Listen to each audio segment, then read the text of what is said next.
Wow, we have a huge update. Some unexpected people are backing Donald Trump in a massive way, even going as far as switching sides.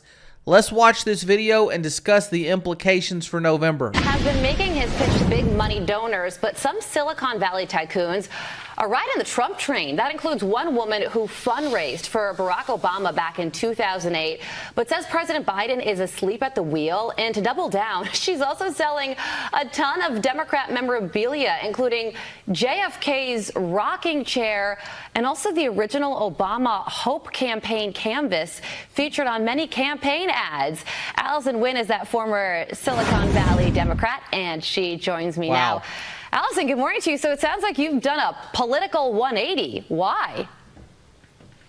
Good morning. Well, I have, and it's because Biden has been asleep at the wheel. He's allowed big tech as well as the looters to take over Silicon Valley, San Francisco.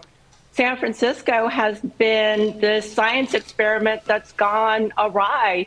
I wake up in the morning, there's no grocery stores to go to. There's no malls to take my teenage girls shopping to. Wow. The streets are not safe. There are more fentanyl users and dealers than high school students in our once great city. Okay, so Allison, when you tell other folks in Silicon Valley who I'm sure knew that you fundraised and had a big part in getting Obama sort of ingratiated in the Silicon Valley community in 2008, and now you're an independent and supporting Trump openly, when you talk to other folks in Silicon Valley and tell them how you feel, what is their reaction? Well, first of all, I'm a really hopeful person. That's why I supported Obama in the first place. He had great ideas to change the country, to really be more inclusive, to help women, people of color. And when he came into power, he was very scared. In his biography, he talked about being afraid of doing things because he didn't want to ruin it for future Black leaders and Black presidents.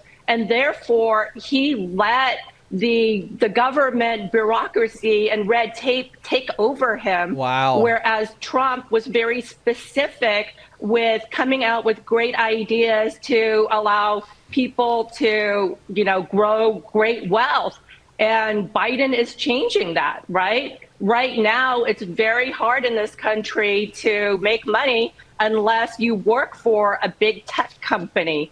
If you're an emerging tech company, they're driving you offshore. You can look at what's going on with Coinbase. The SEC under Biden is legislating and suing emerging technology companies, startup companies, and just regular entrepreneurs who are funding their business. For example, if they're mining Bitcoin, he's taxing them at 30%, right, in addition to the the taxes that they're already paying.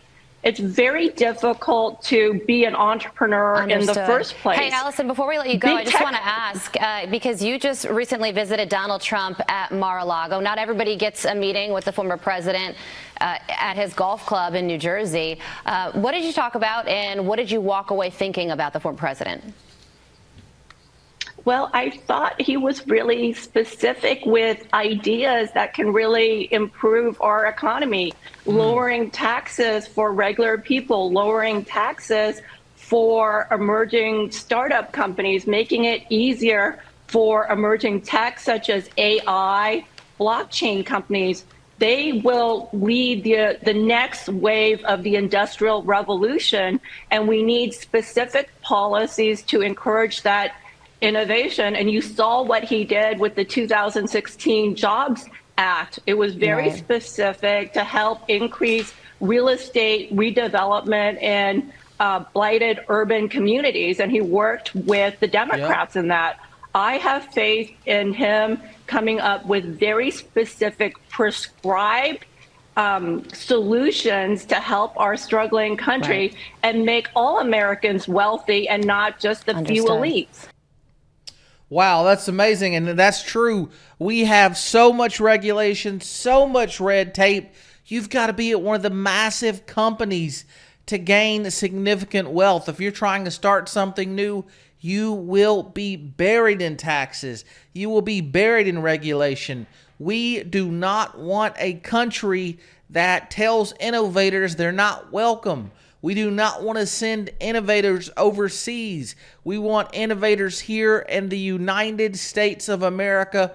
And clearly Donald Trump has a superior plan for that. And Biden is all about regulations, red tape, and stopping innovation.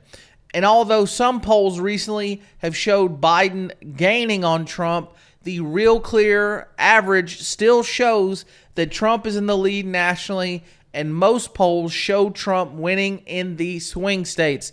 So that is great news. I'm David with Americans for Limited Government.